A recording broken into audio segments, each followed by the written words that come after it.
Inilah ciri khas orang Batak. Apa ciri khasnya? Pesta lebih dulu. Gereja belum selesai, pestanya luar biasa. Tepuk tangan ya, ini ciri khas. Benar nggak? Orang Batak itu nggak pernah kelihatan susah. Apa cirinya tidak pernah kelihatan susah? Ke gereja masih pakai jas sama dasi. Benar nggak?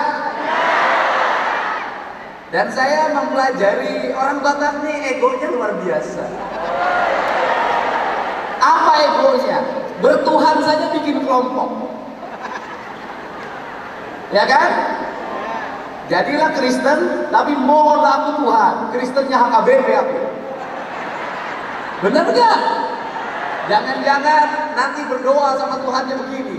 Ya Tuhan, nanti aku masuk surga, tapi tolong kumpulkan aku bersama orang-orang Batak.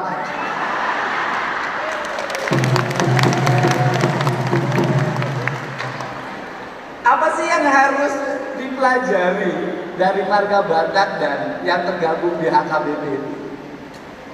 Yang pertama adalah spirit beragama tidak meninggalkan budaya. Bener nggak? Agama Kristennya berasal dari tempat lain, nabinya dari tempat lain, tetapi beragamanya tidak kehilangan karakter Bataknya. Karena beragamanya tidak kehilangan karakter Bataknya, satu, musik di gerejanya musik bahwa orang Batak tuh nggak pernah sedih. Dari musiknya kelihatan bahagia. Makanya orang Batak karena nggak pernah sedih, hidupnya itu selalu berbagi, kenduri, berpesta, bener nggak? Kawinan, pesta. Ada yang meninggal, pesta. Ulang tahun, Natalan, pesta. Makanya kalau jadi orang Batak jangan miskin.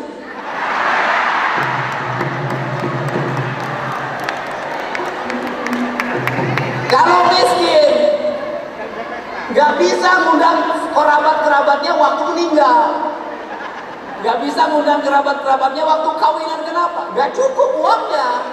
Benar nggak? Karena nggak boleh miskin jadi orang Batak, maka orang Batak itu bekerja keras. Benar nggak? Bekerja keras.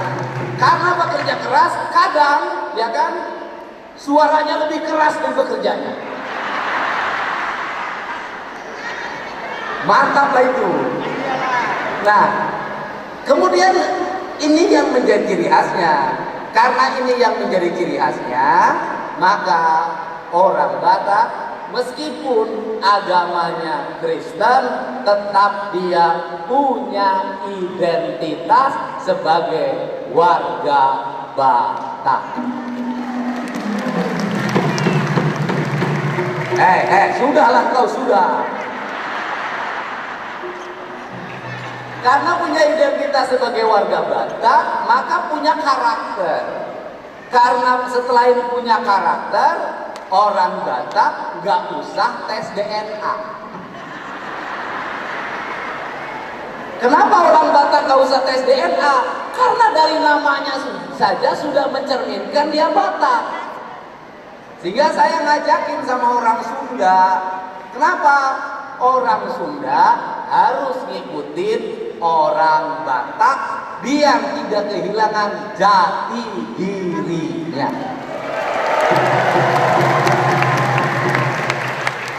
Maka sudah layak orang Sunda itu pakai marga. Bagaimana orang Sunda pakai marga? Dedi Mulyadi, nanti anaknya Mulyadi Putra, itu marga. Nanti cucunya Mulyadi Putra terus, Om Binjen, turunannya Om Jen. Ya kan, nanti anaknya Jen ujungnya. Jen ya kan, ujungnya. Nanti begitu turunan yang ketujuh, langsung dikenal oleh banyak orang. Nah, karena itulah kita ini hidup, kalau cara berpikirnya kebahagiaan, maka kita tidak akan pernah ada pertikaian. Benar gak? Jadi kalau cara berpikirnya adalah kebahagiaan, maka kita tidak akan ada pertikaian. Kenapa? Karena orang yang senang bertikai itu orang yang tidak bahagia. Orang yang suka meributkan perbedaan itu orang yang tidak pernah bahagia. Tapi orang yang hidupnya bahagia itu tidak akan pernah meributkan perbedaan. Dia akan mencari persamaan demi kebahagiaan.